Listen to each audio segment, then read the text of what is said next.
నమస్కారం. వారాహి వైటీ ప్రేక్షకులకు స్వాగతం. ఈరోజు మనం ఆరోగ్యానికి మేలు చేసే తోటకూర చట్నీ తయారు చేద్దాం. ముందుగా తోటకూరని శుభ్రం చేసుకుని 4-5 సార్లు కడుక్కొని పొడిగా ఆరబెట్టుకోవాలి. 2 టమాటాలను సన్నగా తరుక్కోవాలి. 1 వెల్లుల్లిపాయని పొట్టు ఒలుచుకొని ఉంచుకోవాలి. 4 పచ్చిమిరపకాయలను తీసుకోవాలి. ముందుగా స్టవ్ వెలిగించుకొని కడాయి పెట్టుకొని 1 పెద్ద స్పూన్ ఆవాలు, 1 పావు చెంచా మెంతులు వేయించుకోవాలి. కొద్దిగా వేడెక్కిన తర్వాత 2 చెంచాల మినపప్పును కూడా వేసుకుని దోర రంగు వచ్చే వరకు వేయించుకొని చల్లారబెట్టుకోవాలి.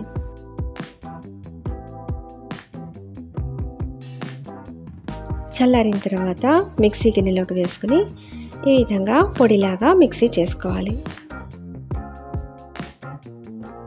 తర్వాత కడాయిలో కొద్దిగా ఆయిల్ వేసుకుని కొన్ని వెల్లుల్లిపాయలు, 4 పచ్చిమిరపకాయలని, 4 ఎండుమిరపకాయలు వేసుకుని వేయించుకోవాలి.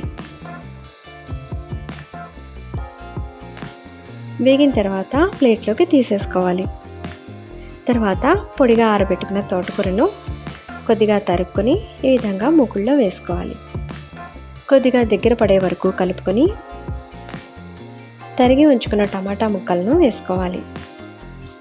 కొద్దిగా వేడెక్కే వరకు ఒక మాట కలుపుకొని చిన్న నిమ్మకాయ అంతా చింతపండును వేసుకోవాలి.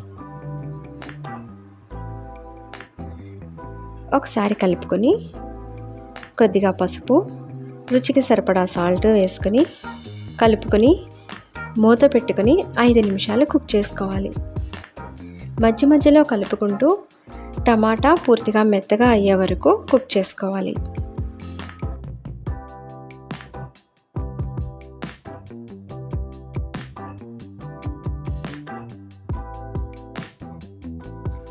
ఈ విధంగా పూర్తిగా ఉడికిన తర్వాత స్టవ్ ఆపేసుకుని చల్లారబెట్టుకోవాలి.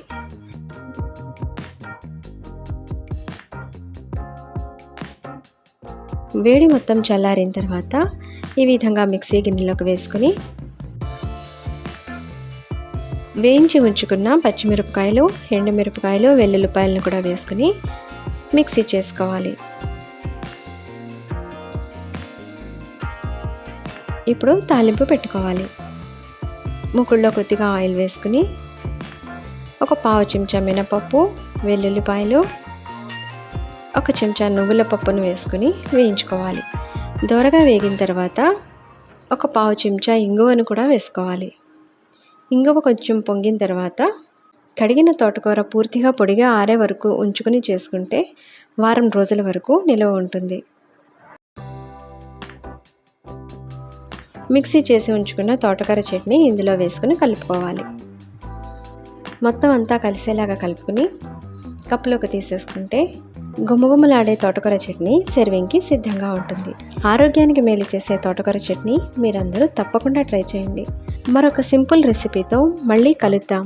నమస్కారం.